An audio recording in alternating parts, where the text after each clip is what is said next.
SER Podcast.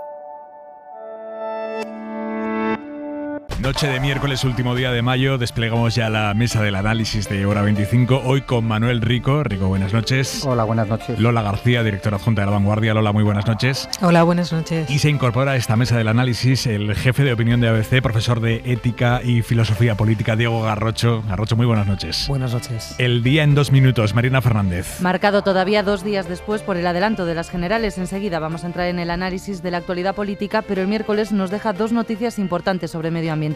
Ya hemos sobrepasado 7 de los 9 umbrales que permiten la vida en el planeta. El informe de científicos de todo el mundo analiza parámetros como el agua dulce disponible o el aire no contaminado. Lo publica Nature y para Fernando Valladares del CSIC. De una economía de comprar y gastar y tirar a una economía colaborativa para tener una economía sostenible. Evidencia que tenemos que cambiar nuestra economía. Y en Andalucía, el PP y Vox han vetado a los responsables de Doñana en la comisión parlamentaria que aborda el plan de la Junta para legalizar regadíos irregulares en torno al Parque Natural. Han vetado a científicos críticos con esa ley. El PSOE andaluz pide a Moreno que rectifique. Una cacicada que pone en evidencia cuál es la nueva cara, la nueva actitud del Partido Popular y del presidente de la Junta de Andalucía, de Moreno Bonilla. A 5 días de que empiece la selectividad, el Gobierno ha decidido paralizar el decreto que pretendía reformar esta prueba para el año que viene. Según el Ministerio de Educación, lo hacen por responsabilidad a la espera de las elecciones generales.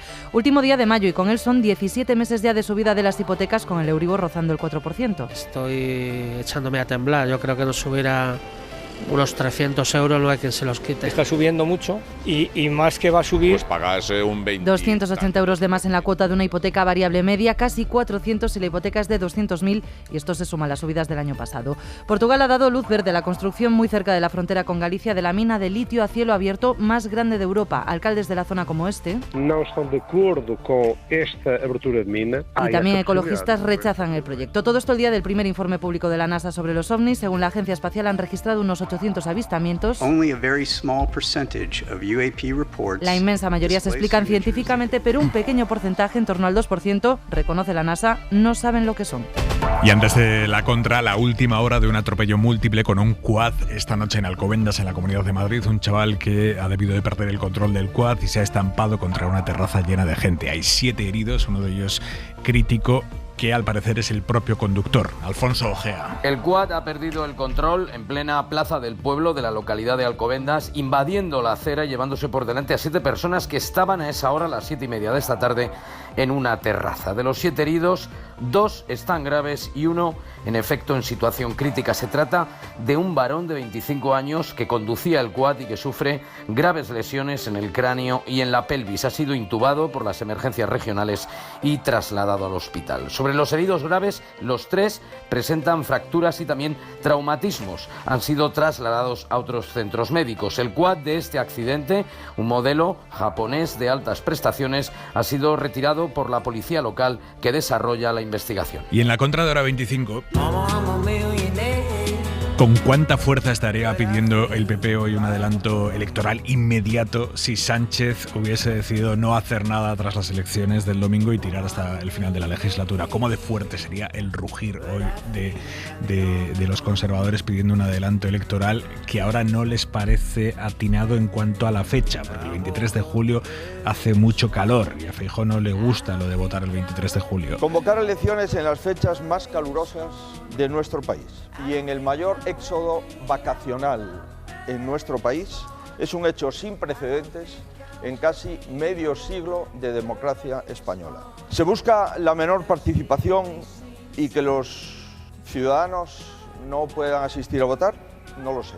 ¿No ha llegado Feijóo al punto de Ayuso de insinuar que aquí, con lo de la fecha, hay una intención oculta? Y esto evidentemente tiene ese fin, que la gente esté despistada, que esté desmovilizada, que falten interventores, apoderados, intentar a las bravas, a la desesperada, cambiar las cosas. No ha llegado Feijóo a ese punto, pero sí se pregunta si convocar las elecciones del 23 de julio es una operación en busca de una menor participación. Manuel Javois, buenas noches.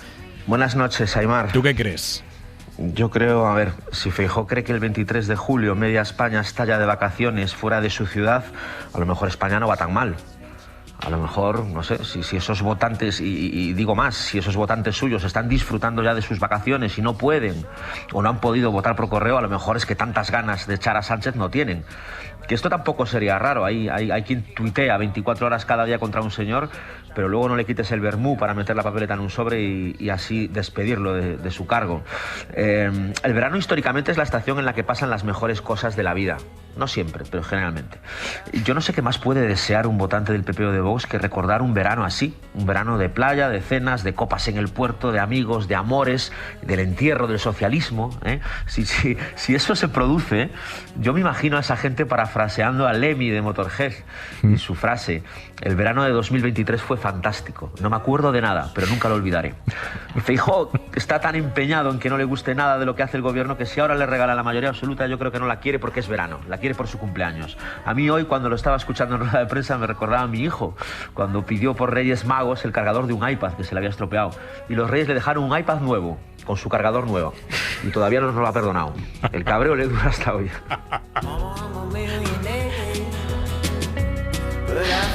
Jaois, un beso, hasta mañana. Un beso, chao.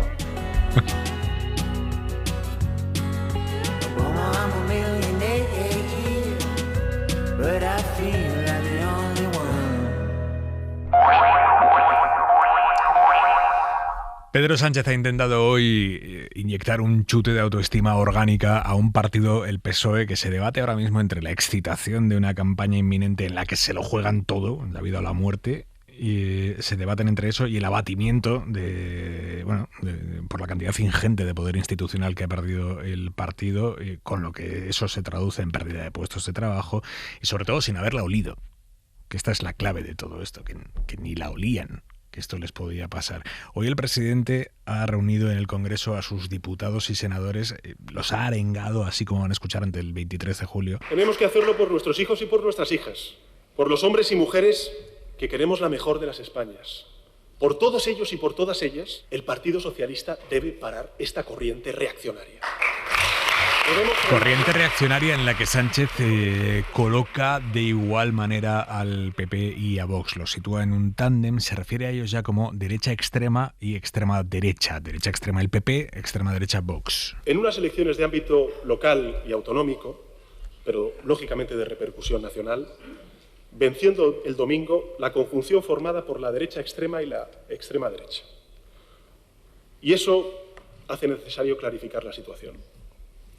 Porque los retos que España afronta son enormes y España debe decidir qué dirección toma.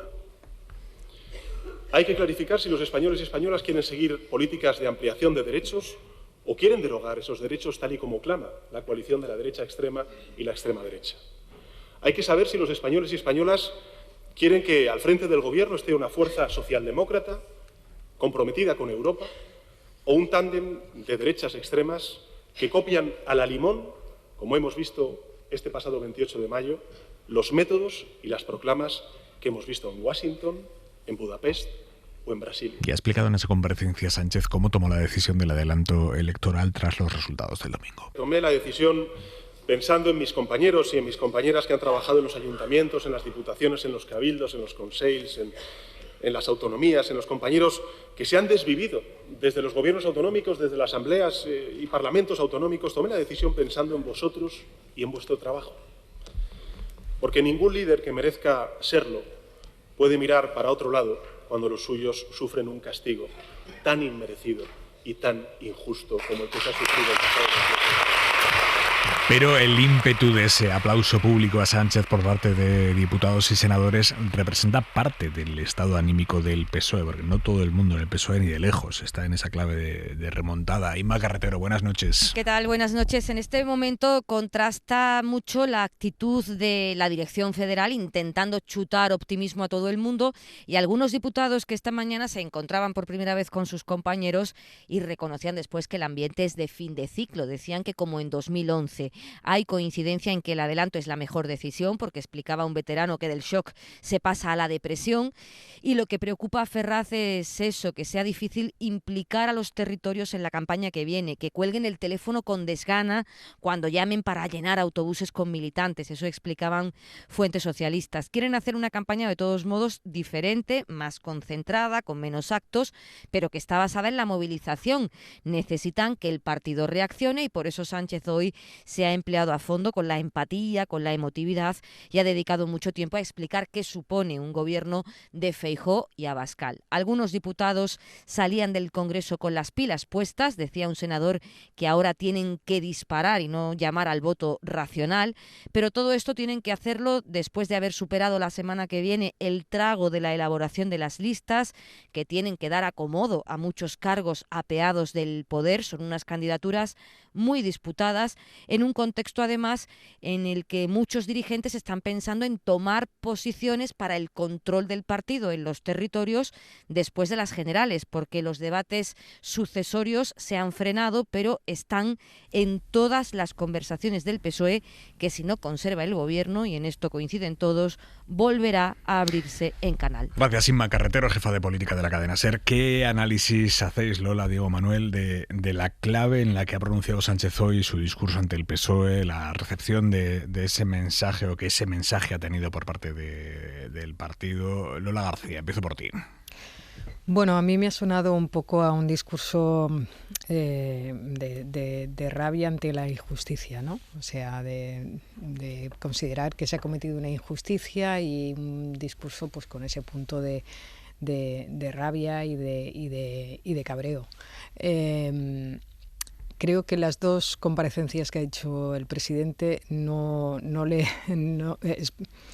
están ayudando en cambiar el tono, ¿no? Es normal, porque también llevamos dos o tres días, ¿no? desde las elecciones, pero la primera comparecencia en la que anunció el adelanto electoral pues se le veía bastante tocado, y en esta pues eso, está muy basado en estos sentimientos. La campaña va a ser muy sentimental, muy emotiva, no va a ser racional, eso es evidente, porque además si se quiere movilizar tiene que ser emotiva, pero las emociones que se transmitían hoy eran más bien negativas, y creo que si quieren darle la vuelta a este resultado y insuflar el ánimo de remontada, pues van a tener que buscar algo más épico, más de heroísmo, no sé, de otro tipo de sensaciones que trasladar, no solo a los militantes y a los cargos socialistas, sino al electorado, que al final es lo que importa. Por tanto, estos primeros pasos me parece que no están yendo en la línea que les puede reportar resultados, y bueno, dependerá. También es algo que, como decíais en la entradilla, no se lo esperaban, ¿no? Y por tanto, de momento no sé si tienen configurada ya una campaña como para muy clara, ¿no? de por dónde quieren ir. Lo vamos a ir viendo. En los próximos días se verá si eso es así o no. Pero yo de momento veo demasiados sentimientos negativos que no creo que sean lo mejor para movilizar. Se quejan mucho en el PSOE. Hoy hablaba con alguien del partido que me decía, claro, es que a la gente no le gusta nada. Quiero decir, cuando hemos hecho una campaña, y se referían a cómo ayer aquí en el análisis de 95 salió la imagen de Pedro Sánchez lanzando propuestas desde el avión. Cuando hacemos una campaña propositiva en la que tenemos al presidente lanzando propuestas, esa campaña no gusta. Cuando hacemos una campaña de repaso de la gestión, esa campaña no gusta. Cuando ahora empezamos a enviar mensajes advirtiendo de lo que está por venir si gobierna la derecha, eso tampoco gusta porque es en clave negativa. Es la queja que tenían. Garroche, ¿cómo lo ves tú? Bueno, yo creo que es una estrategia compleja y arriesgadísima, porque por una parte me parece que es ineficaz. Es decir, invocar la alerta antifascista, ya hemos tenido suficientes ciclos políticos para entender, tanto en España como en otros contextos, que no funciona. Es decir, movilizar a través del miedo es algo que, insisto, no es una opinión, sino que basta hacer un análisis de política comparada para saber que no moviliza o no moviliza demasiado. De hecho, recordaba demasiado a las palabras de Pablo Iglesias. Y luego yo creo que también resulta verosímil, es decir, intentar enganchar la figura de Feijóo a figuras como Bolsonaro y Donald Trump es muy arriesgado, ¿no? Tener enfrente precisamente a gente como Borja Semper, es verdad que podemos imaginar a Vox, pero uno imagina ese vínculo entre Borja Semper y Feijóo y Donald Trump, creo que es muy difícil. Y no solo es muy difícil o es muy inverosímil, sino que se hace todavía más extraño 24 horas después de que precisamente el Partido Socialista haya generado un vídeo viral de campaña donde manipula algo tan bobo como un lapsus verbal de Borja Semper y trata de construir un artefacto esencialmente trumpista. Digo más, hoy el presidente del gobierno ha dicho algo que prácticamente cumplía con el decir literal de Donald Trump, que es el "me van a detener". Es decir, yo creo que pocas veces hemos encontrado dentro de la política española una literalidad que se parezca tantísimo a la que ha señalado Donald Trump, que el "me van a detener" o el invocar conspiraciones ocultas. Yo creo que el Partido Socialista tiene un patrimonio suficiente como para poder construir una campaña en clave positiva. Creo que gran parte de su electorado no se ha movilizado precisamente ante la posibilidad de proyectar una imagen tan negativa, y creo que es una vía, a mi juicio, demasiado arriesgada. Antes se hablaba de la emotividad. Yo no estoy seguro de que la emotividad y sobre todo las pasiones negativas vayan a movilizar tanto. Yo creo que el electorado está cansado de ese tipo de hipérboles, y sobre todo ese tipo de hipérboles desactiva la posibilidad de que el día que la democracia verdaderamente corra peligro, ya no vamos a tener recursos discursivos para generar advertencias. Cuando tenemos a un Pablo Iglesias, por ejemplo, diciendo se está preparando un golpe de Estado en Madrid, la pregunta es ¿qué pasaría si de verdad un día hubiera organizado un golpe de Estado? Entonces yo creo que abusar de las costuras y del código discursivo habitual en la democracia liberal no renta. Y tenemos demasiados precedentes. Y yo creo que, sobre todo pensando en los dos grandes partidos, ganará quien sea capaz de reconciliarse, digamos, con esos códigos, y creo que además haría bien en este sentido el Partido Popular de no recoger ese guante emotivista. Rico. Bueno, el Partido Popular no tiene que recoger el guante. Lleva un año, lleva años instalado con los dos guantes, no con uno, ¿no? Quiero decir que lo que ha denunciado hoy Pedro Sánchez son hechos. Quiero decir, el PP lleva mucho tiempo en el discurso trumpista. Ayer Feijóo dijo, las elecciones son entre el sanchismo y España, ¿vale? Eso es la quinta esencia del trumpismo, que es, él es España y por lo tanto los que se oponen son la anti-España, que además se enlaza con ese discurso franquista directamente de la anti-España, ¿no? Entonces, ese es un ejemplo. La manipulación de ETA permanente por parte del PP cuando no existe es puro trumpismo. Feijóo era político a finales de los años 90.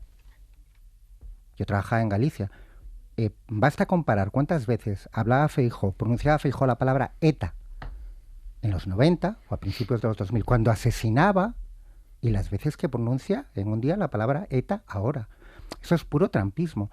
El intento de hablar de un pucherazo electoral es Trump en español. La deslegitimación permanente y la deshumanización de Pedro Sánchez es Trump permanente, el que te vote chapote.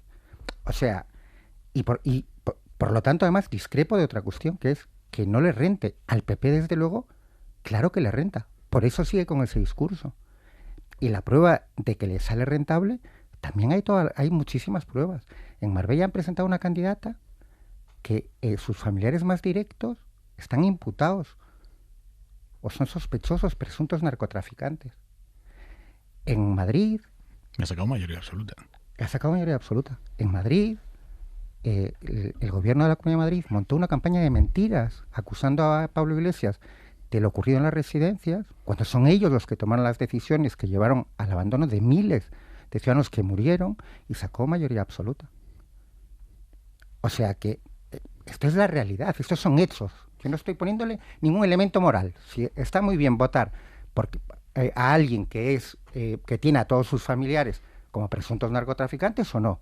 Hablo de hechos, ¿vale? Ahora, yo sí que estoy de acuerdo en una cuestión, que es, denunciando simplemente eso, a lo mejor no consigues movilizar, porque también necesitas un elemento de ilusión, porque al final las elecciones, en parte, sobre todo los periodistas, los políticos, a veces creemos que es un juicio sobre lo que ha ocurrido, sobre la gestión de lo que ha ocurrido, y es verdad que muchas veces la gente vota por ilusión, o vota por el futuro, o vota por otros elementos. Ahora, claro, ser asesor político del PSOE debe ser complicadísimo, porque efectivamente si haces un anuncio cada semana, o cada día, perdón, como hizo, o los martes electorales, como lo bautizó la derecha, no funciona. Si denuncias el trumpismo del PP, tampoco funciona. Bueno, pues no es complicado. Ahora, los hechos son estos. En España tenemos un partido político bueno, dos en este sentido, porque respecto a esto efectivamente no hay grandes diferencias entre PP y Vox, las hay en otros terrenos, el racismo, etcétera, pero estos son hechos, es la realidad. Hay un partido instalado en el trumpismo desde hace tiempo,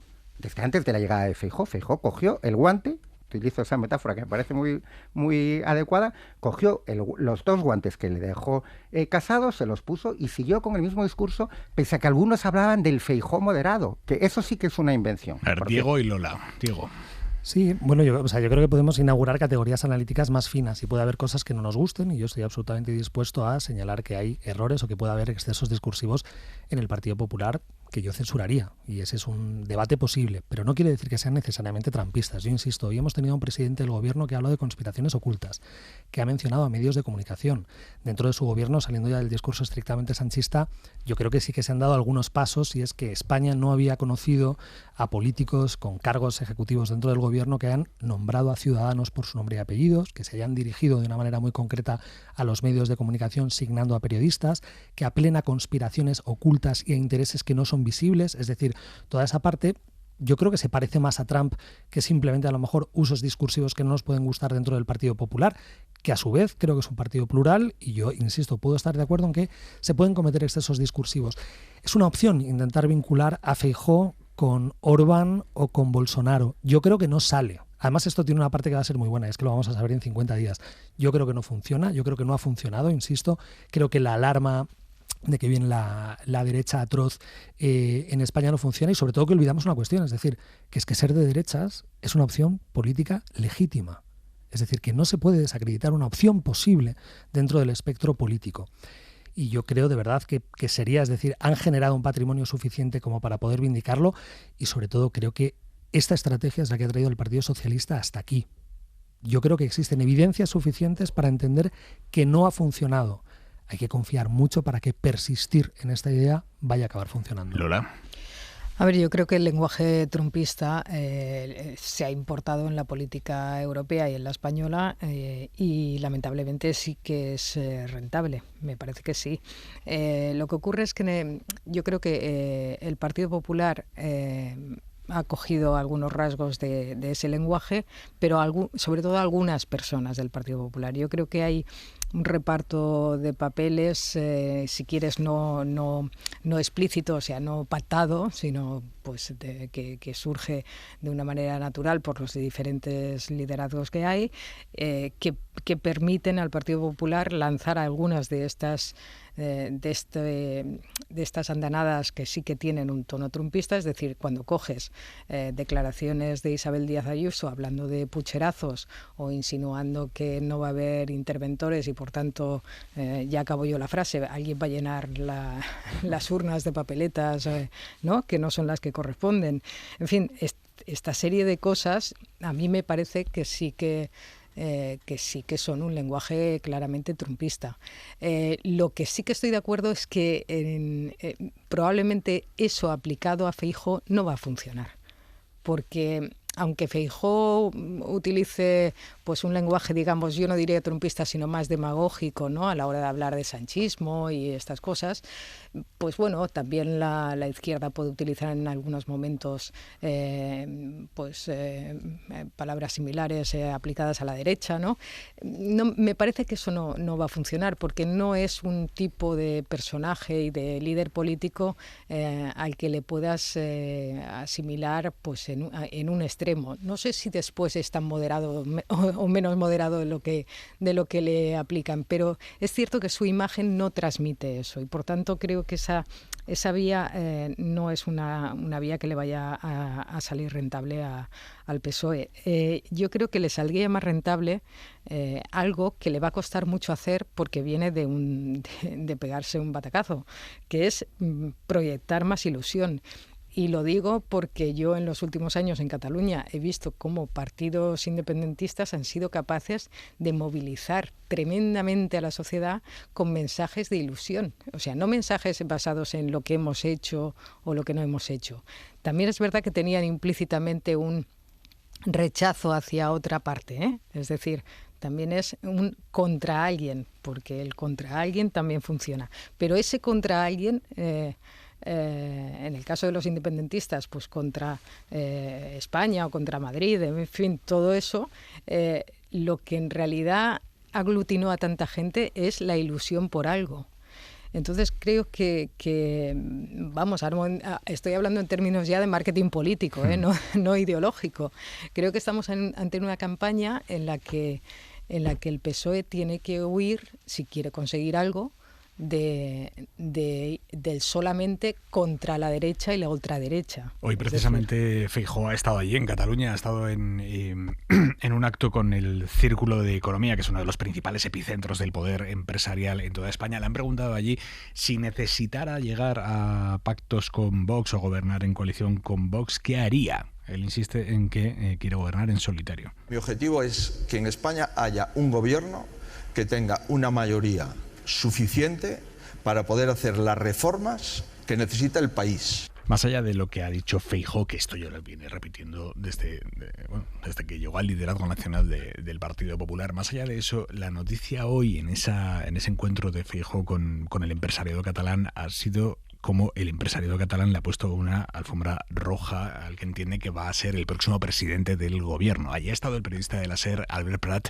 Albert, buenas noches. ¿Qué tal? Bona nit, Aimar. Sí, Alberto Núñez Feijóo es un viejo conocido del Cercle d'Economia. Ha participado en estas jornadas en varias ocasiones, pero esta era la primera vez que lo hacía bajo el mandato de Jaume Guardiola. El exconsejero delegado del Banc Sabadell se ha despedido de su debut con la espina clavada de no haber conseguido lo que todo el mundo esperaba, recibir a Pedro Sánchez y a Núñez Feijóo esta mañana en Barcelona tras el terremoto político. Ambos estaban convocados, pero el presidente del gobierno canceló su visita y hoy los empresarios catalanes han encontrado rápidamente un recambio. Es posible que la próxima vez que nos visites lo hagas como presidente del Gobierno de España. Con esta complicidad, el nuevo presidente del lobby catalán ha dado la bienvenida al líder del PP. Los abrazos de algunos invitados a Feijóo nada más llegar han sido el preludio del buen clima que se ha respirado dentro del auditorio. Creo que un líder no debe de esconderse, un líder debe afrontar sus compromisos y dar la cara siempre. Feijóo ha evitado mencionar a Vox y sus propuestas en lo económico han seducido a los empresarios. Incluso les ha arrancado unas risas cuando les ha tocado el bolsillo. Hay alguna gente que dice, tiene fama, que los catalanes le dan mucha importancia al dinero. Yo creo que eso no es una crítica. Yo creo que eso me parece que es algo positivo. En el fondo, cuando uno empieza a reflexionar por qué se dice esto y cuál es la realidad, yo creo que los catalanes son los más espléndidos de todos los conjuntos de los españoles, porque son los que más impuestos pagan de España. Por tanto son unos patriotas, sin ninguna duda, y yo les felicito por ello. Y es que a pesar de la buena relación que Sánchez mantiene con el Cercle, su ausencia ha decepcionado y su volantazo ha sorprendido. El presidente ha mandado a Nadia Calviño, no hay mal que por bien no venga, y la vicepresidenta económica ha tenido que enfrentarse al temor de Guardiola. Sabes que en el Cercle somos gente de orden y entenderás por ello que esta convocatoria inesperada de elecciones nos cause cierto vértigo. Creo que unas elecciones es probablemente lo que menos vértigo le tiene que dar a cualquiera, la verdad. Lo que hay que tener claro es cuál es la propuesta de cada uno de los rivales. Calviño ha defendido la moderación de la política económica de su gobierno y ha cuestionado las recetas del PP para contrarrestar la buena acogida que ha encontrado Feijóo en Barcelona. No se le ve muy incómodo, Rico, al poder económico con la hipótesis de una llegada inminente de Rajoy, de Feijóo. No, bueno, a ver, se le ve cómodo, pero eso es razonable, ¿no? Quiero decir que es el partido, en este caso, que más representa sus intereses, pues es normal, ¿no? De hecho, estuvo muy bien Nadia Calviño en esa reacción, ¿no? Que las elecciones no deben generar nunca vértigo, ¿no? Mira, hay una frase de las que ha dicho Feijóo que comparto, que pagar impuestos es ser patriota. Yo creo que eso habría que aplicarlo de forma más sistemática y aplicarlo de verdad, ¿no? Porque a veces parece que ser patriota es llevar una banderita y luego tener una empresa en Luxemburgo, ¿no? Pero bueno, la sintonía entre el PP y el alto empresariado que está ahí representado, que son empresarios muy, muy potentes, bueno, pues es lógica, porque al fin y al cabo, cuando Feijóo habla de derogar el sanchismo, lo que debería explicar, aparte de esa frase trumpista, es qué quiere derogar exactamente. Quiere derogar, cambiar la reforma de las pensiones, quiere derogar los incrementos que ha habido del salario mínimo interprofesional. Esas son quiere derogar la reforma laboral. Esas son las cuestiones que realmente serían interesantes. Obviamente que Feijóo lo aclarase y que el resto de candidatos también aclaren qué quieren hacer, ¿no? Porque derogar el sanchismo, es una cosa, bueno, pues etérea, que pues cada uno puede creer lo que considere, pero un candidato a presidente de gobierno debería ser claro.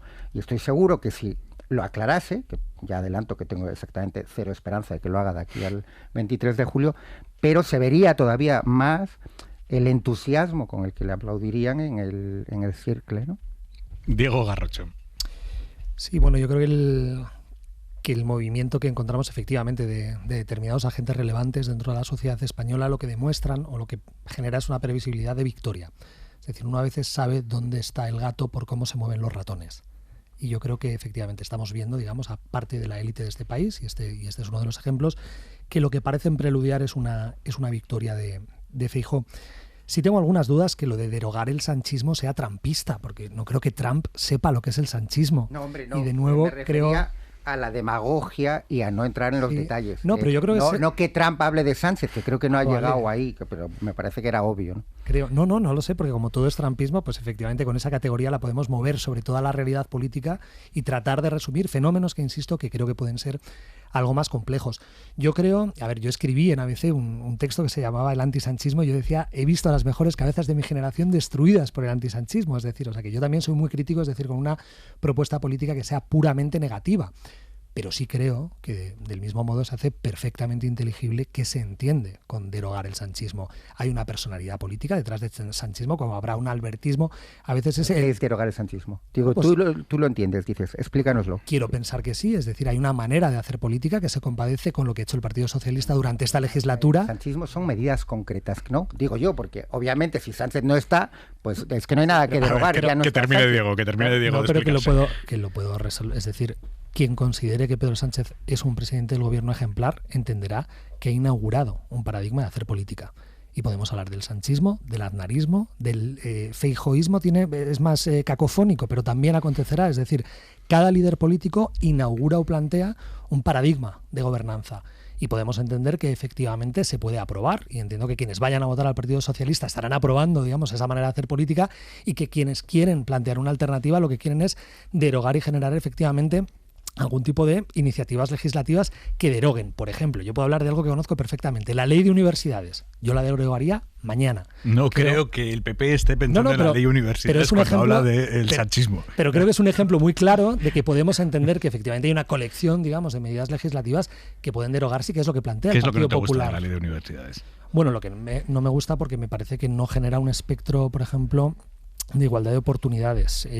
Genera una colección de excepciones que se compadecen muchísimo con la excepción vasca y catalana. Creo que además prolonga el contrato de entrada menor dentro de la ley de universidades, lo prolonga más tiempo, es decir, prolonga la precariedad, es muy largo. Tenemos que hacer un debate sobre este tema con Pablo Simón y tal, y analizarlo ahí a fondo. Lola. Bueno, yo estaba esta mañana ahí en la sesión del Círculo de Economía, también estuve en otras anteriores.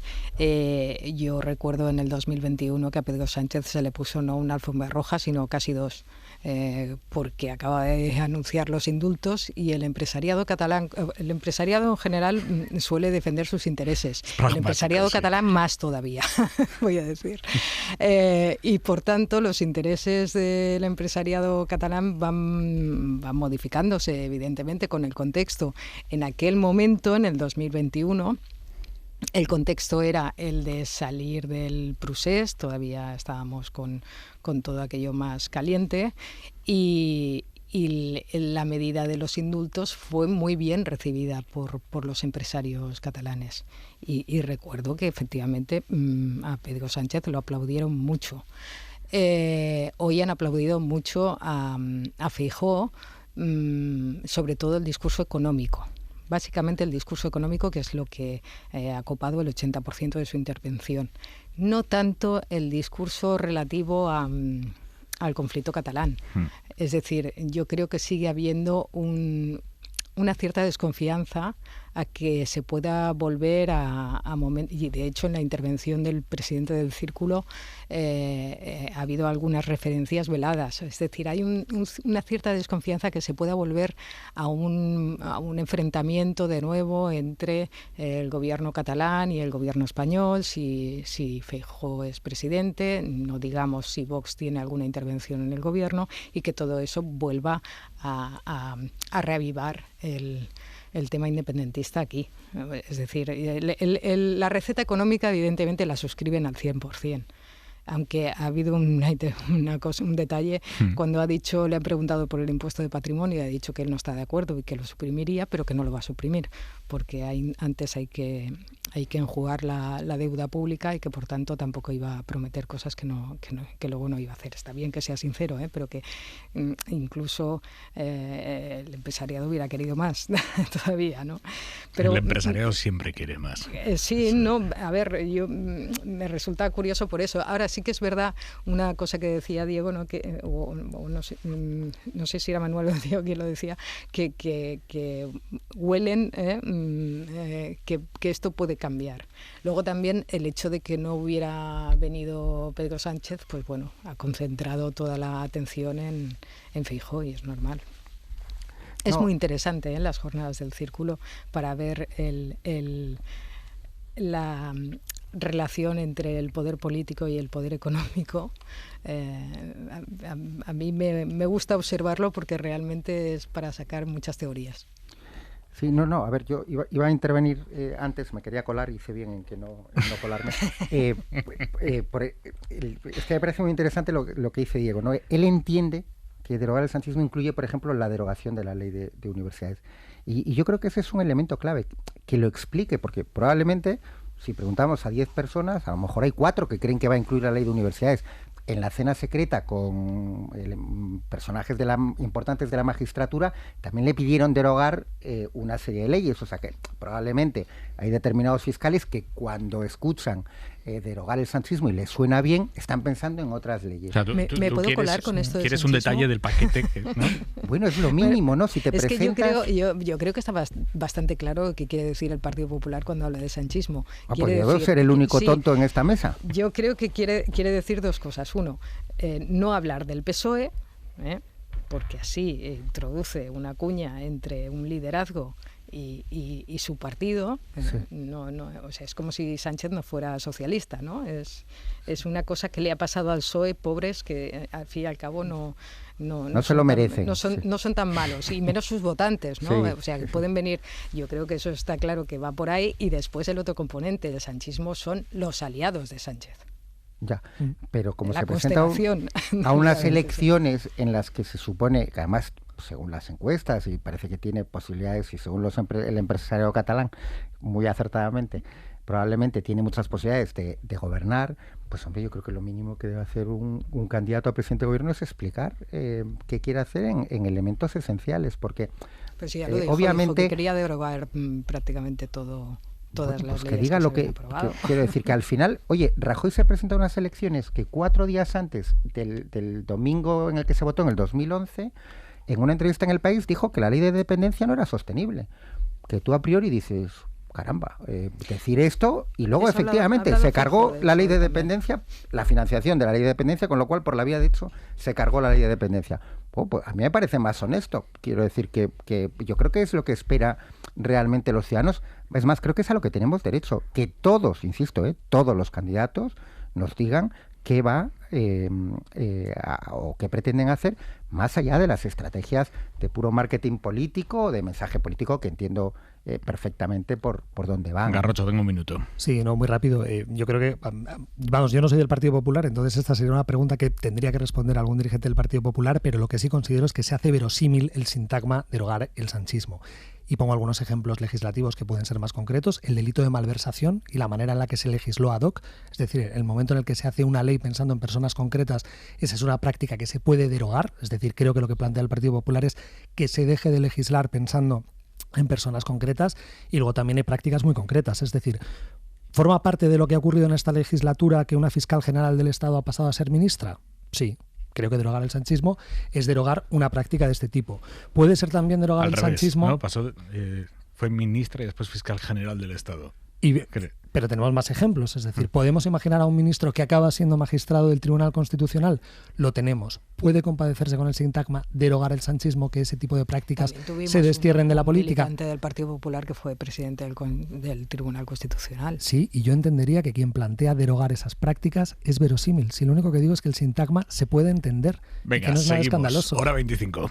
Por cierto, parece increíble, porque la sensación es de que han pasado cosas como para llenar de historia 2 siglos y medio, pero hoy se cumplen 5 años de la moción de censura, del debate de la moción de censura a Rajoy. 5 años, 31 de mayo de 2018. Moción de censura que concluyó el 1 de junio con la presidencia de Pedro Sánchez, con una recomposición del tablero que esta semana ha vuelto a saltar por los aires completamente. Pero, insisto, 5 años de la moción de censura a Rajoy, que parece que ha pasado muchísimo más. Lo que ha ocurrido hoy es que hemos escuchado a Yolanda Díaz por primera vez desde la debacle del domingo, debacle del espacio que está a la izquierda del PSOE. Tampoco es que Díaz haya despejado grandes incógnitas sobre qué va a hacer, a qué acuerdos va a llegar, cómo va a llegar a esos acuerdos para evitar que ese espacio a la izquierda del PSOE se vuelva a estampar como hizo hace 3 días, pero ahora ya en las generales. ¿Qué van a hacer para evitar una repetición de los resultados o de la tendencia?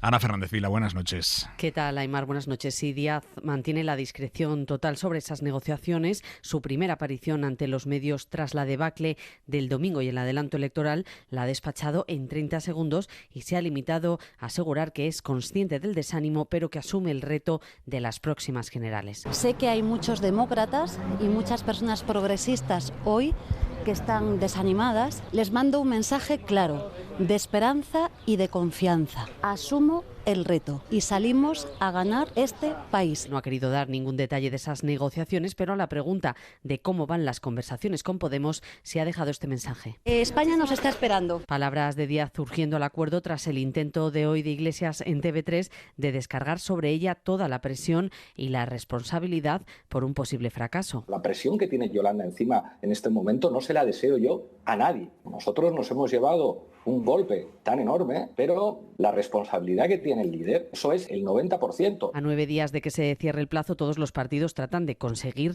la mejor posición en las listas, esa es la clave, y cada uno juega sus cartas, como Más Madrid, que saca pecho de sus resultados del domingo. Esto decía Mónica García hoy, aquí en La Ventana de Madrid. Estamos desde hace tiempo ya sentados en esa mesa y nuestro mayor aval es este segundo puesto en las elecciones de la Comunidad de Madrid. Y ayer Compromís pedía ser el referente valenciano y encabezar las listas, exigencias que han sentado muy mal en Podemos, denuncian los morados que quieren dejarles fuera, pero por ahora nadie se levanta de la mesa. Ayer escuchábamos al vicepresidente, todavía vicepresidente del gobierno de Baleares, Juan Pedro Illanes, que fue cabeza de lista de Podemos en las últimas autonómicas allá en las islas y que, como digo, sigue siendo vicepresidente. Lo escuchábamos ayer pedir la dimisión abiertamente de la cúpula de Podemos a nivel nacional. Lilith Stringe, secretaria de organización, la propia Yone Belarra, secretaria general, Pablo Echenique, portavoz parlamentario.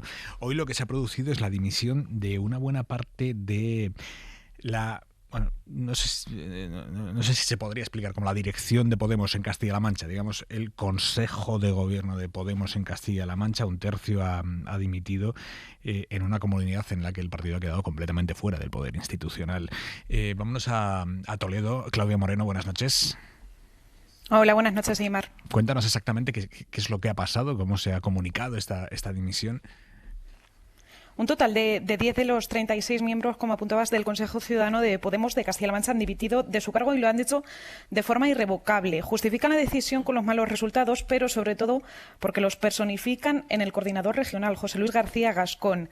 Lo han hecho en una carta dirigida a la militancia y a la que he tenido acceso a la SER, en la que evidencian que la actual dirección, que tildan de estridente, ahuyenta a los electores progresistas de Castilla-La Mancha. Critican además la falta de voluntad política para llegar a los acuerdos con otras fuerzas políticas por culpa de esa egolatría de su líder, que no se deja aconsejar, dicen, por aquellos que no comparten su estrategia, falta de horizonte político y que supone además un peligro para los gobiernos progresistas.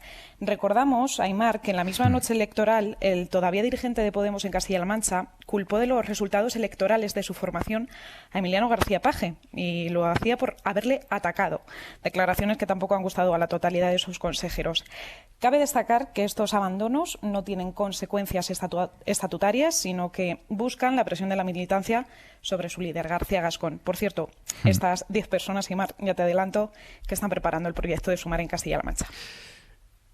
Esta parte es clave. Claudia, gracias. Buenas noches. Buenas noches, Aimar. Chao. ¿Qué puede hacer el espacio que está a la izquierda del PSOE para salir de esta espiral de pérdida progresiva de relevancia en la que está metido Lola García? ¿Dejar de pelearse? Sí. como idea no está mal. No, es que... A ver, yo creo que siguen un poco en la misma clave, ¿no? Al menos por las declaraciones de Pablo Iglesias, tratar de negociar pues a través del pressing, a través de los medios de comunicación, pues no me parece que sea la mejor fórmula. Yo creo que una parte de los que se volcaron con la opción de Podemos, con el 15M, no les van ya no les votan. Entonces...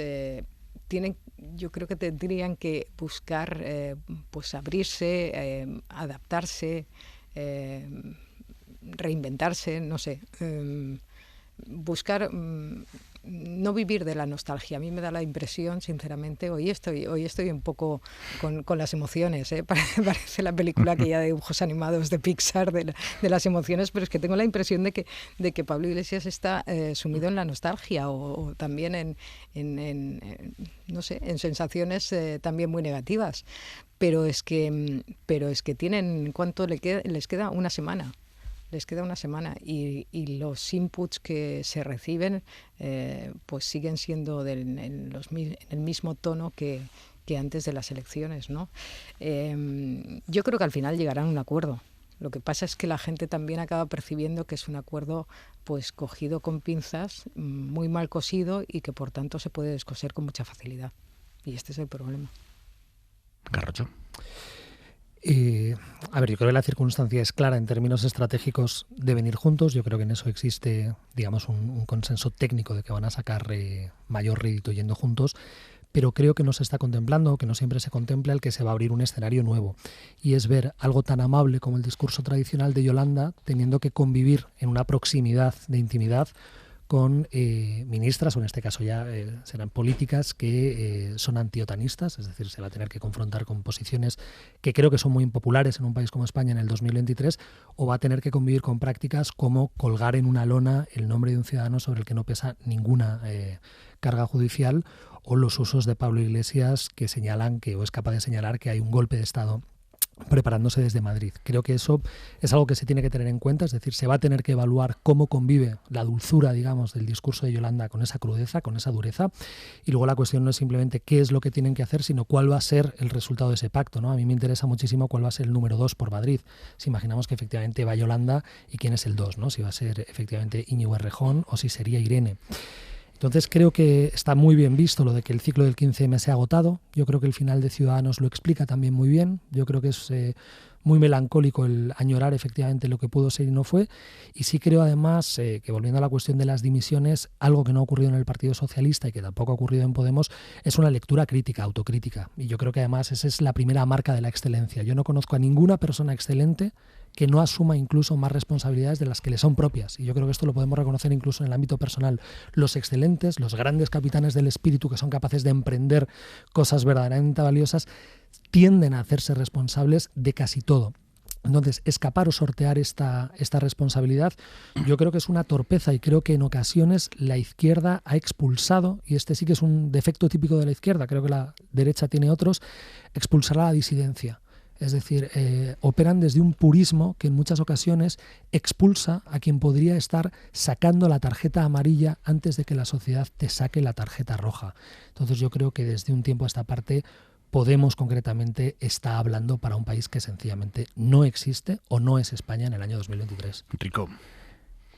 A ver, ahí bueno, dos cuestiones. Una es que pueden hacer, ahora lo único que pueden hacer es ponerse de acuerdo y tienen 8 días, porque obviamente no ponerse de acuerdo, ir divididos, pues un suicidio electoral clarísimo. ¿No? Esto no es una opinión, es que bueno, pues está más que demostrado por lo que ha ocurrido el 28M, pero por cómo funcionan pues el reparto de escaños, ¿no? Con circunscripciones muy pues con menos de 7 diputados, que prácticamente son mayoritarias, etcétera. No vamos a entrar en eso. Por lo tanto, digamos que tienen dos tiempos muy claros. Uno es ir unidos y lógicamente van a hablar de reparto de listas y de reparto del dinero después de, como en cualquier otro partido. Bueno, en este caso sería una coalición de partidos, porque en el PP o en el PSOE, cuando hay que negociar con el varón X o el varón Y que tiene mucho poder, también hablan de eso. Quiere decir que no hablan de las flores y los jardines. Por lo tanto, lo que tienen por delante son 8 días para ponerse de acuerdo. Yo creo que es mejor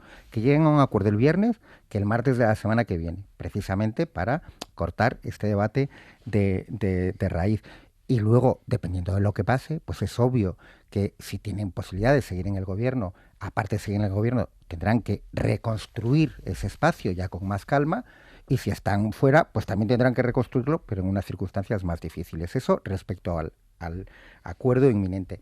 Luego, a mí lo del discurso dulce y el menos dulce que comenta Diego, bueno, me causa cierta gracia, ¿no? Porque yo creo que a la izquierda del PSOE se le piden cosas que a los demás partidos no, ¿no? Quiero decir que yo no escucho decir que en el como algo permanente o como que pueda ser un tema problemático, que en el PSOE conviva el actual discurso de Sánchez, que no siempre tuvo el mismo discurso, con el discurso de Paje o con el del ya probablemente expresidente saliente de Aragón. Bueno, pues son dos discursos que tú en muchos temas, vamos, cualquier persona los analiza y no tienen mucho que ver. Oye, en el PP convive el discurso de ultraderecha de Ayuso con otros discursos más, yo no les llamaría dulces, pero vamos a llamarle menos de ultraderecha, y tampoco estamos todos los días hablando de esa cuestión, ¿no? Entonces, hombre, pues a mí me parece muy bien que haya tonos diferentes, ¿no? Y sí que me gustaría, porque como es la segunda vez que sale aquí el tema de la lona famosa, ¿no?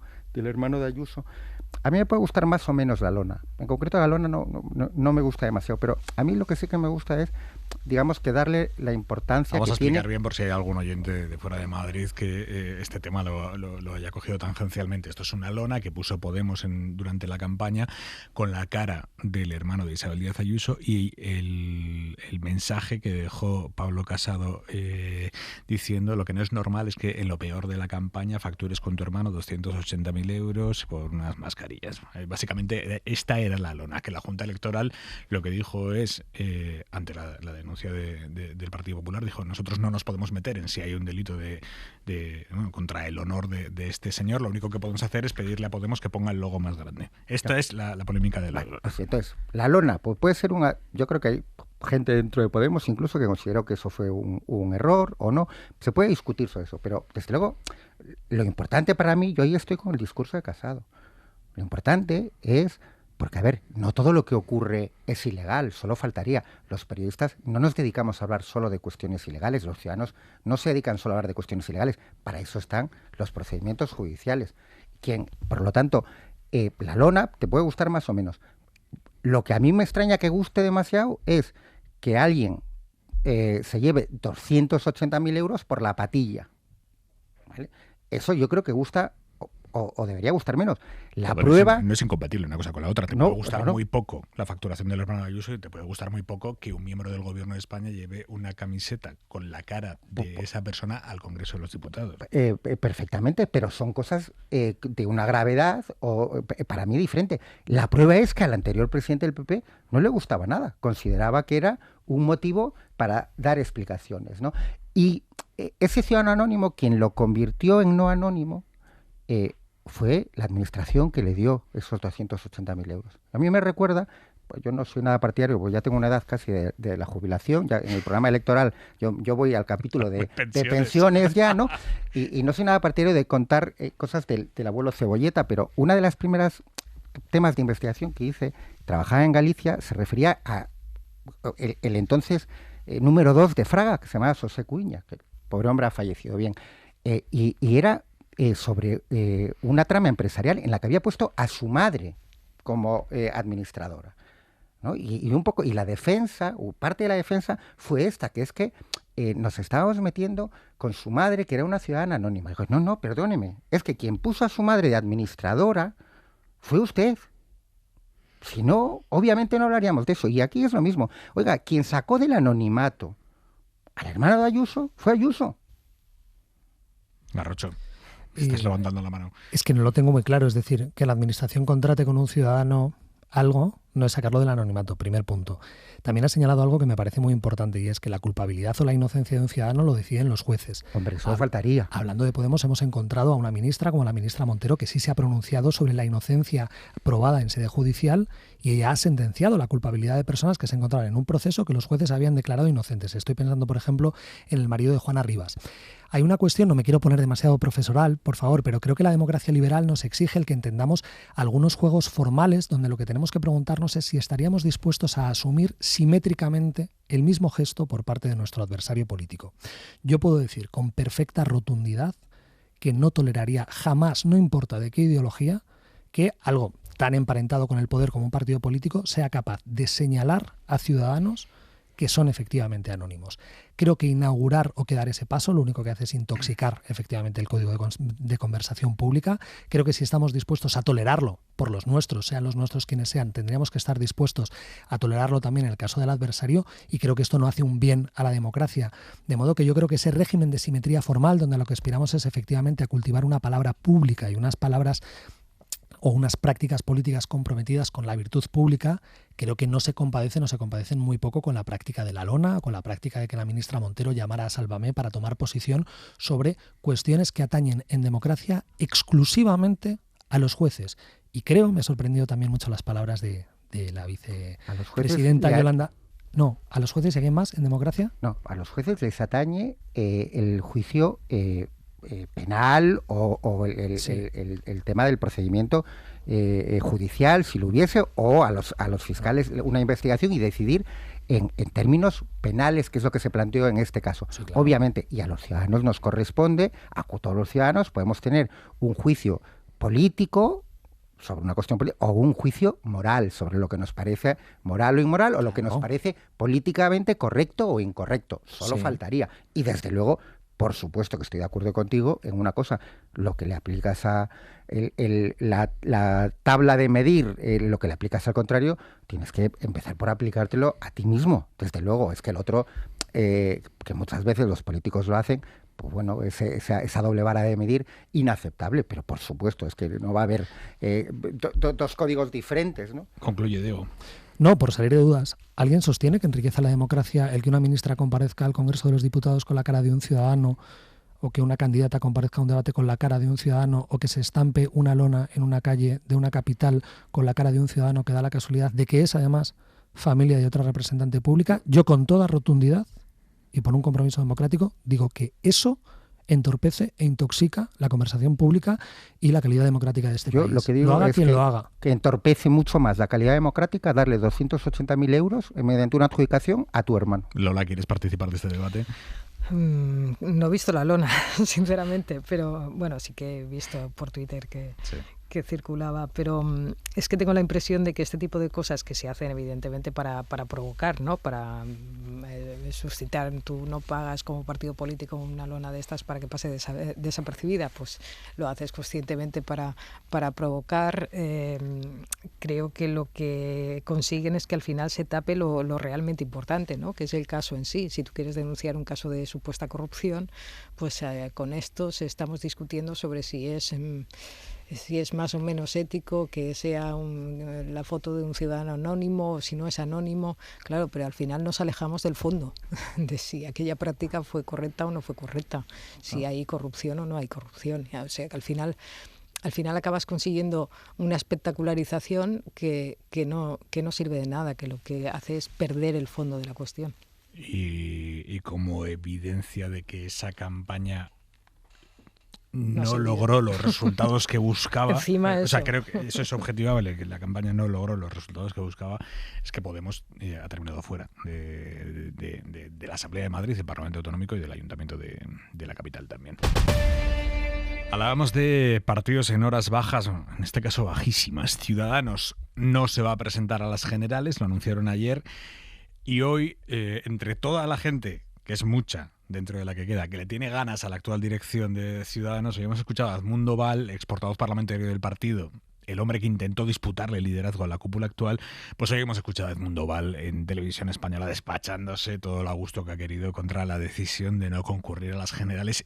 Más que contra la decisión, contra quienes han tomado la decisión. Y hemos dejado en la estacada a todos esos valientes que se han presentado con estas siglas, en estas elecciones, que han sido valientes, no como los cobardes que están dirigiendo este partido, que ahora han decidido guardarse el dinero que hay en la caja para poder hacerse una campaña después en las elecciones europeas. La acusación es potente, guardarse el dinero que hay en la caja para hacerse después una campaña para las elecciones europeas. El número 2 de la actual dirección de Ciudadanos es eurodiputado. Garrocho, la decisión de Ciudadanos es la última bala en búsqueda de la supervivencia futura, es una bajada de persianas en vuelta atrás. ¿Qué ves tú ahí? Bueno, yo creo que hay dos variables. Uno, ¿qué es? Y dos, ¿qué creen ellos que es? Yo sí creo que es una bajada de persiana definitiva, es decir, yo antes señalaba que el ciclo del 15M cierra y que ahora mismo en España, digamos, los votos o la sensibilidad liberal acabará necesariamente alojada tanto en el Partido Popular como en el Partido Socialista, es decir, caben liberales de izquierdas y caben liberales de derechas. Esto me refiero al espacio sociológico, y creo que Ciudadanos es un partido que ha terminado su ciclo y que sería prácticamente imposible que lo pueda revertir. Creo, sin embargo, que ellos, la estrategia que están manejando es verosímil, pero creo que no va a funcionar, y ellos saben que parte de su mejor capital político se concentra en Europa, y lo que van a concentrar es, digamos, toda su energía política en intentar asaltar las próximas elecciones europeas. Creo, sin embargo, que va a ser muy difícil, porque una vez que dejas pasar, digamos, una oportunidad electoral, reconstruir el proyecto va a ser poco menos que imposible, y además nos estamos encontrando ahora en un momento de degradación que casi genera un cierto pudor en la distancia, ¿no? Cuando uno escucha las palabras de Edmundo Val, sean ciertas o inciertas, que creo de nuevo que tiene una verosimilitud escasa, porque no creo yo que haya nadie pensando en guardarse el dinero en la caja, lo que evidentemente transparece en esas palabras tan gruesas, tan emotivas, son cuestiones personales, y es algo que también hemos visto, por ejemplo, en Podemos, ¿no? Cuando uno lee problemas que parecen políticos o está leyendo, digamos, movimientos que aspiran a ser políticos, pero que en el fondo sabemos que lo que está latiendo detrás de todo eso son afectos que tienen que ver con las decepciones personales y con, bueno, pues las propias rencillas que se están dando en el seno de ese partido.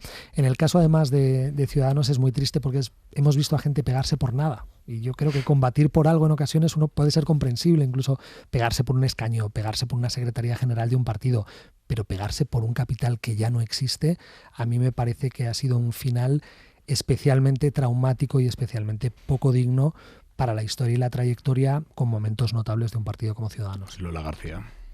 Bueno, yo creo que ser un partido de centro en España no es fácil. En general no es fácil en muchos países, no es que sea solamente aquí, pero aquí especialmente porque creo que la política está muy polarizada y entonces acaba quedando muy poco espacio para opciones supuestamente de centro, porque luego también habría que ver en cada momento Ciudadanos si ha ocupado el centro o no tanto. Pero es como una goma, ¿no? Tú la estiras y como la política está, pues eso, muy tensada, el espacio de centro acaba por hacerse muy finito hasta que se acaba rompiendo. Y yo creo que Ciudadanos además creció como la espuma por dos factores fundamentales. El primero, el tema independentista, yo creo que es nuclear en el crecimiento de Ciudadanos, y bueno, el surgimiento y en el crecimiento, y después el tema, una conjunción de desgaste y el tema de corrupción en el Partido Popular.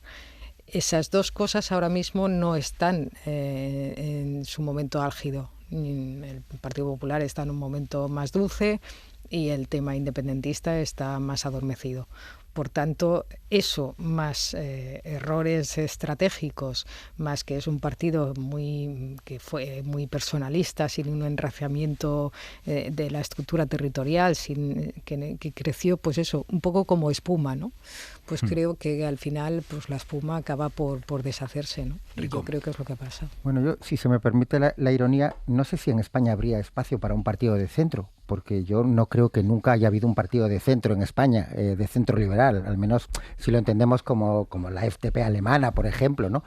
Pues obviamente Ciudadanos era un partido de derecha, ¿no? Con algunos elementos que, como se ha demostrado, no han terminado, eran de extrema derecha también, pero vamos, un partido de derecha.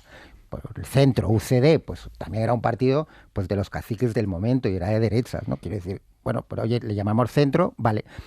Yo creo que es muy importante en la vida fijarse en lo que hace la gente, no en lo que dice. Pues en general tendemos todos, ¿no?, a suavizar un poco nuestras actuaciones y presentarlas más bonitas. Entonces, pues a ver, ojalá a lo mejor algún día haya un partido como la FDP alemana, que sería realmente probablemente un tema interesante. Desde luego, Ciudadanos se creó desde la banca para cumplir una función, ha cumplido. Es verdad, estoy de acuerdo que no la están enterrando con la dignidad que deberían, pero bueno, pues ya está. A ver, a mí no me gusta tampoco. Se creó por otros motivos y de otra manera, al principio de todo, la creación. Yo sí, no sé si digo después lo que es la traslación a la política española. Sí, digo el impulso nacional, no cuando nace en Cataluña, obviamente, no, me refiero cuando le dan, cuando se convierte en un partido realmente estatal, ¿no? A mí no me gusta el lenguaje de valientes y cobardes. Los míos son los valientes, los que se presentaron, los otros son cobardes. Yo creo que volvemos a lo mismo, ¿no? Los argumentos ad hominem no aportan en general nada, ¿no? A mí las explicaciones son racionales, son las que tienen que dar. Y yo sinceramente creo que las posibilidades de que saquen un eurodiputado son cero, yendo como Ciudadanos. Otra cosa es que, como lo que están haciendo en este momento es un gran favor al PP, y en el PP lo saben, obviamente, pues cuando al PP le toque hacer las listas de las europeas del año que viene, que tendrá 25 puestos, 28, 24, no sé, de salida, pues alguno de los que es eurodiputado aparezca como independiente en las listas del PP. Entonces yo creo que más que el dinero en la caja, que lo ha expresado de esa forma, que yo no sé si queda mucho dinero en la caja de Ciudadanos, por cierto, que de esa forma más llamativa para los titulares, pero el elemento de fondo es probable que esté ahí. Por cierto, Macarena Olona ha acudido hoy al registro de partidos políticos, ha colgado después una foto en Twitter con unos formularios dando a entender que ha registrado un nuevo partido político con el que concurrir a las generales. Veremos qué hay de verdad en todo esto, eso es lo primero.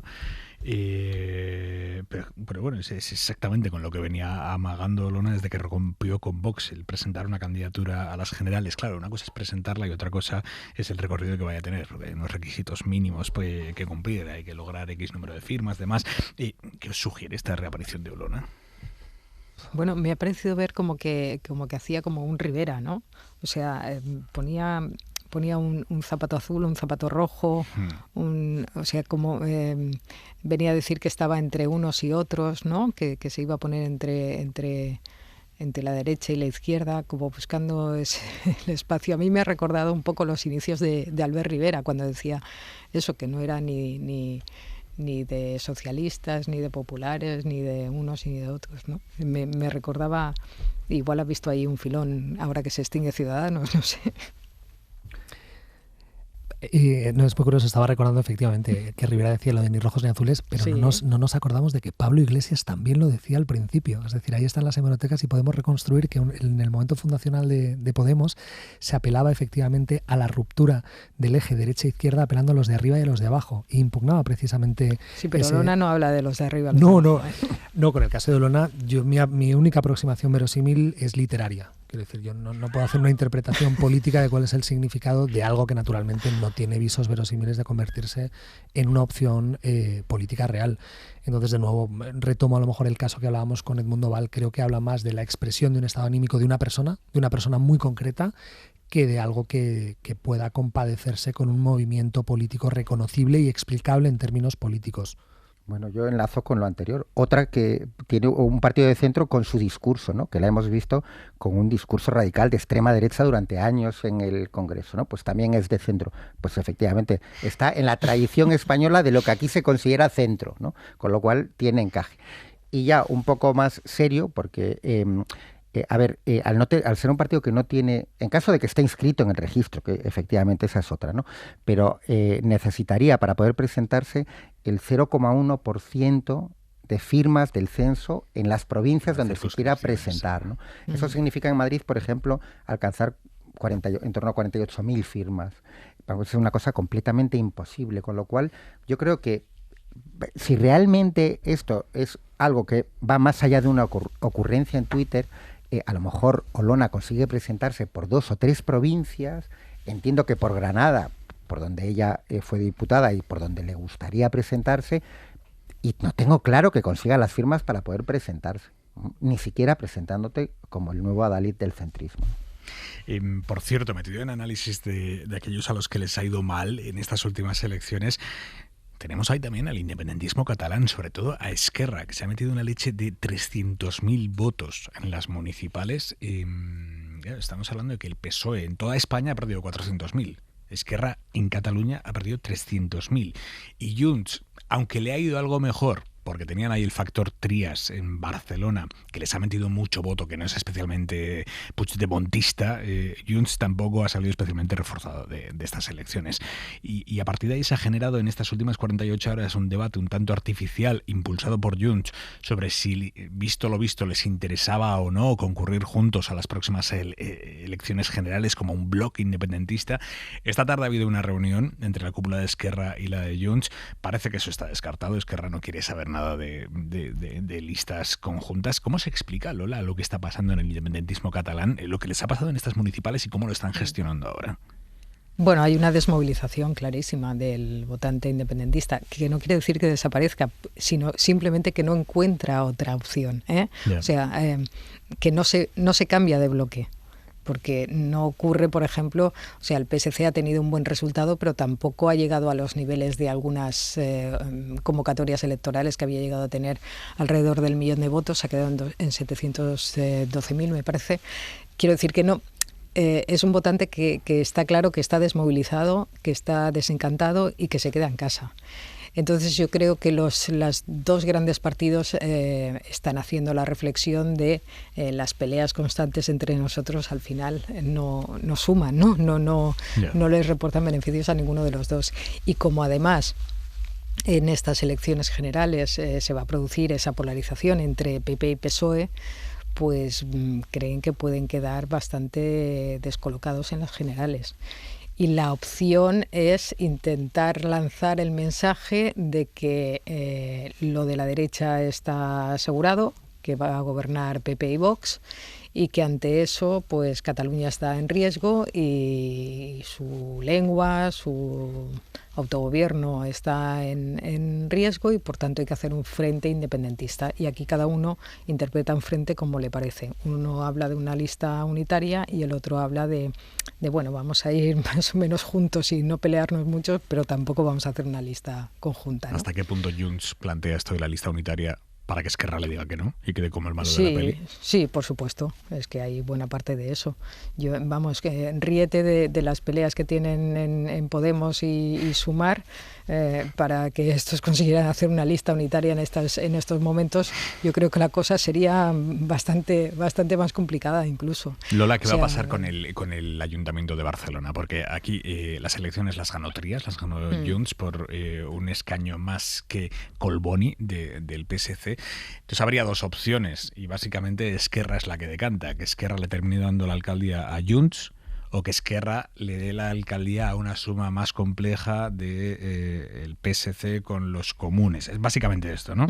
Sí, y Esquerra está ya mirando a Junts. Claro, es lo que te he comentado antes. Claro. O sea, en ese esquema que están preparando como mensaje de campaña, pues claro, no entra darle la alcaldía al PSC.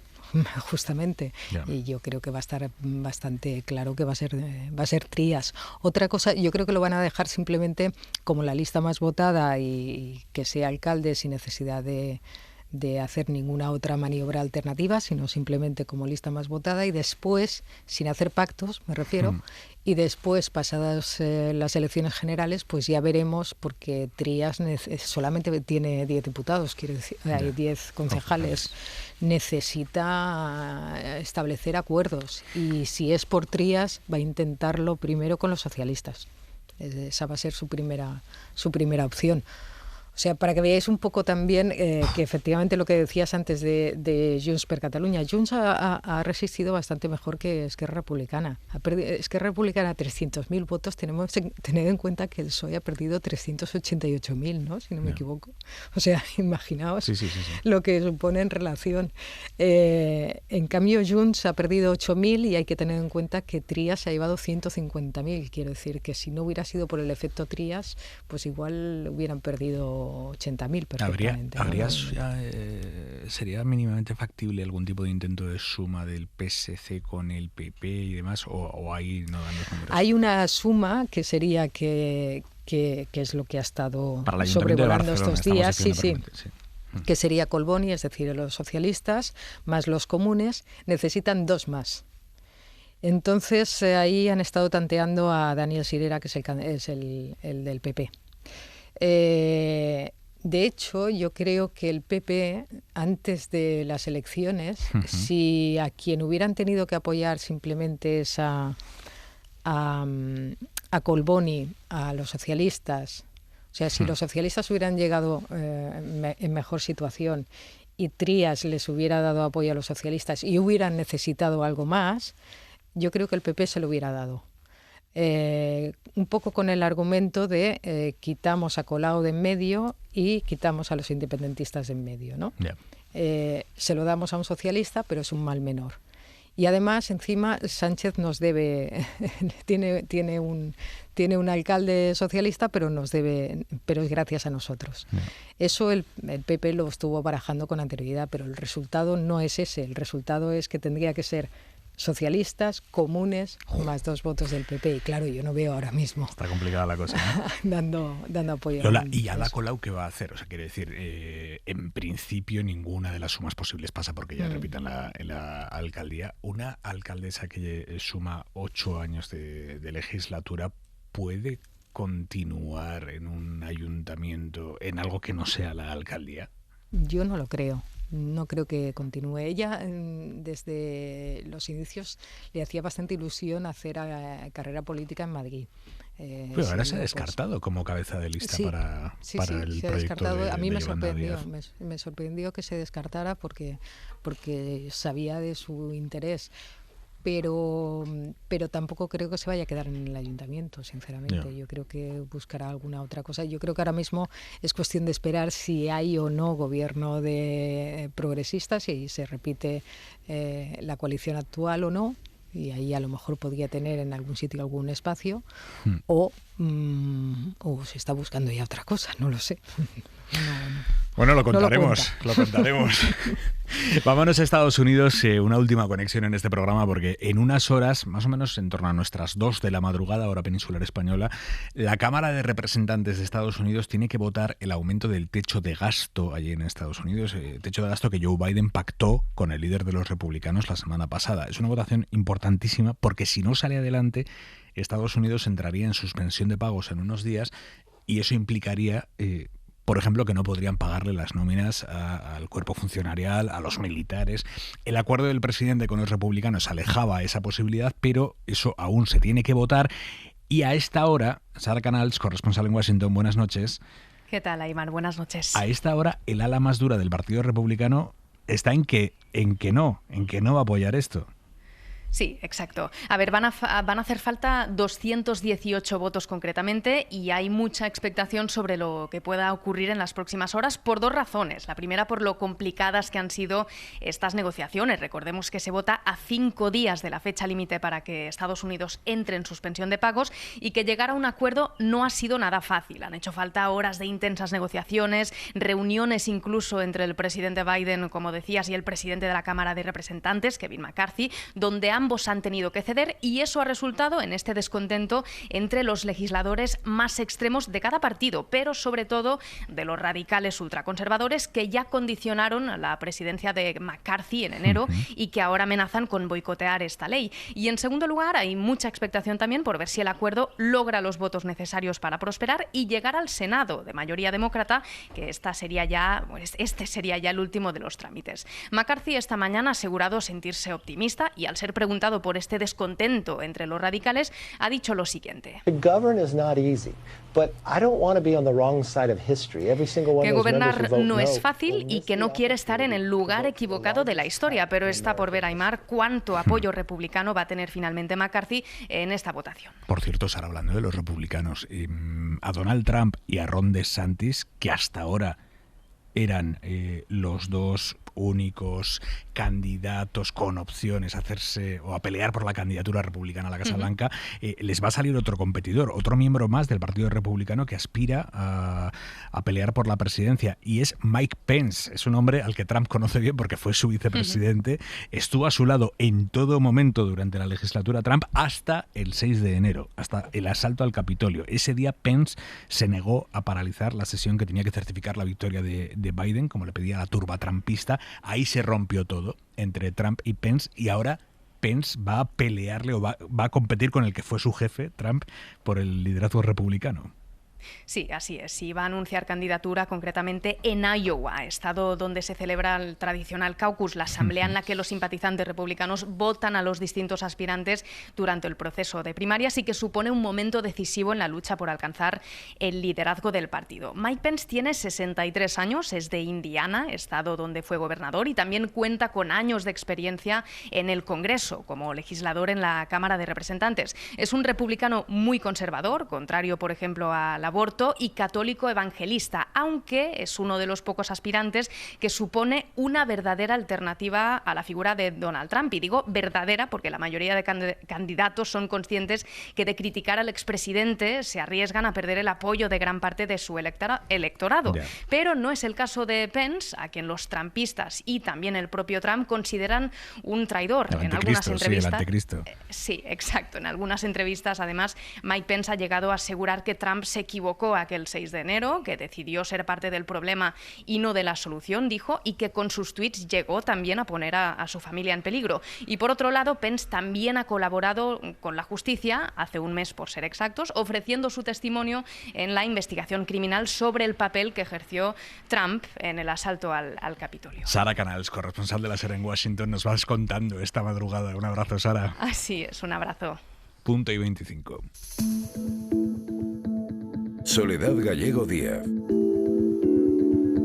PP y Vox han unido sus fuerzas para vetar la comparecencia en el Parlamento andaluz de Miguel Delibes, presidente del Consejo de Participación de Doñana, y del propio director de la Estación Biológica de Doñana, Eloy Revilla, en relación con el proyecto de ley de ampliación de regadíos en el entorno del Parque Natural. Delibes había hecho ya hace un año declaraciones sobre ese proyecto que calificó de frívolo, tramposo y desleal.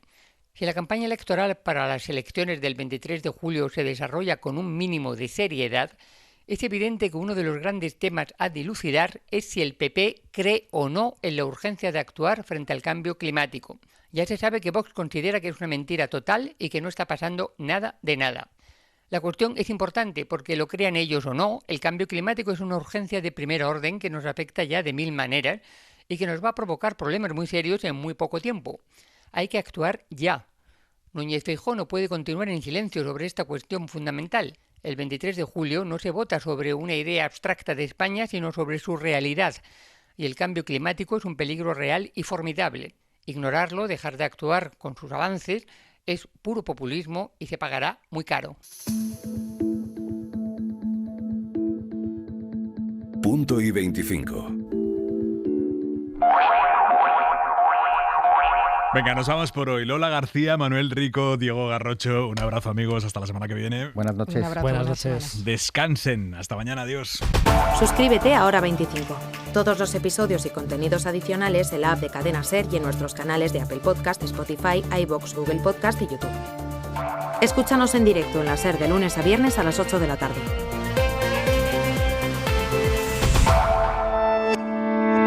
Cadena SER. La radio.